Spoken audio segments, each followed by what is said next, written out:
Peter, we've been making the Cellar Reserve Pinot for a few years now, but yeah, what can you tell me about Bin 23? Well, this is the first release, Steve, the 2009, and yes, Cellar Reserve Pinots from the Hill started with the commercial release of the 97, some time back now. But gee, what a great year to start. Probably one of the better years for Pinot in the Adelaide Hills. And is there any significance with Bin 23? Oh yeah, 23, where did it come from? Yeah. Actually, it's the maturation cellar at McGill where all the barriques are stored post-fermentation. It's actually called Cellar 23. So, well, you know, the whole bin, what could you say, nomenclature is completed with its association with its maturation cellar. Right. So, from Cellar 23. Yeah, so like the Cellar Reserve, this is all made in the Penfolds McGill winery as well? Yeah, absolutely. In those small open fermenters, which vary from anything from 2.5 tonne to, well over 8, but we tend to use the smaller ones. And we'll usually put in small batches of anything from 2 to 4 tonne, all hand plunged. Yep. And this is made almost in an identical way to the Cellar Reserve.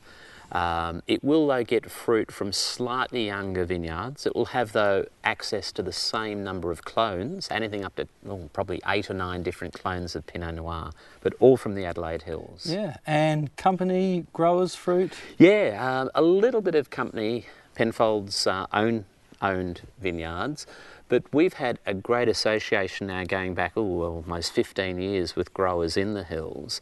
And some vineyards perform in some years and some clones perform in other years. So we've got a lovely, probably pool of well over 20 vineyards to choose from now. So what you see here is many vineyards from a fairly set area, it called Adelaide Hills. Yep. And oak maturation for Bin 23? Yeah, pretty much the same as the Cellar Reserve again, yet not in most years, and again this is the first, but it won't have as much new oak. Now this is 30-odd% new oak, so about one barrique in 3. The wine, like the Cellar Reserve though, is all kept on gross sleeves for its entire life in those barriques. It'll get maybe, one racking prior to bottling.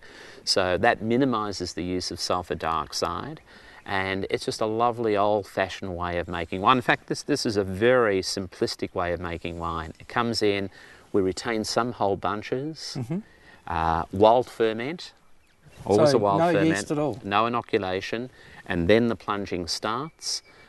You'll find in here, I'd be surprised if there were any pressings inclusions because of a cold soak prior to the onset of ferment. So it gets all the care and attention that the more expensive Cellar Reserve bin wine gets. Yeah, and how long would it normally be in oak for? Because it's got fantastic fruit characters. Well, this was bottled not so long back, so it would be pushing 12 months. You'd be looking probably closer to 10 or 11 months. Yep. We wanted too much oak. And again, remembering most of it, if not all of that one, is free run. So we want to protect the wine and not leave it in oak for too long. Yeah. Certainly very varietal and fresh. There's no second guessing as to what that wine is. There may be criticisms like with Cellar Reserve that it's a touch dry reddish, and you can't say that in the context of Pinot Noir.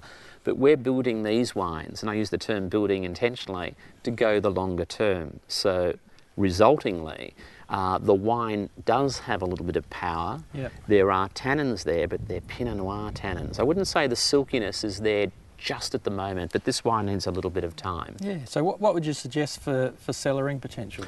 Look, Cellar Reserves go well over a decade, and that's saying a lot for a Pinot Noir. This would be pretty close to that. But I know that probably 80–90% of it will probably be drunk within the first year or two of release. Yeah. And that's fine too. It's certainly quite lifted, isn't it? Oh, it jumps out of the glass. Really aromatic, varietal fruit. Yeah. And on the palate, we'd like to think it's not just an overt Pinot Noir character, that there are other things happening. Yeah. And I think that's what that hand plunging, that's what, a little bit of stalk inclusion gives to the wine, and that time on lees and barrel. Just like with a barrel fermented Chardonnay on lees, you're getting characters other than just purely the flavour of the grape.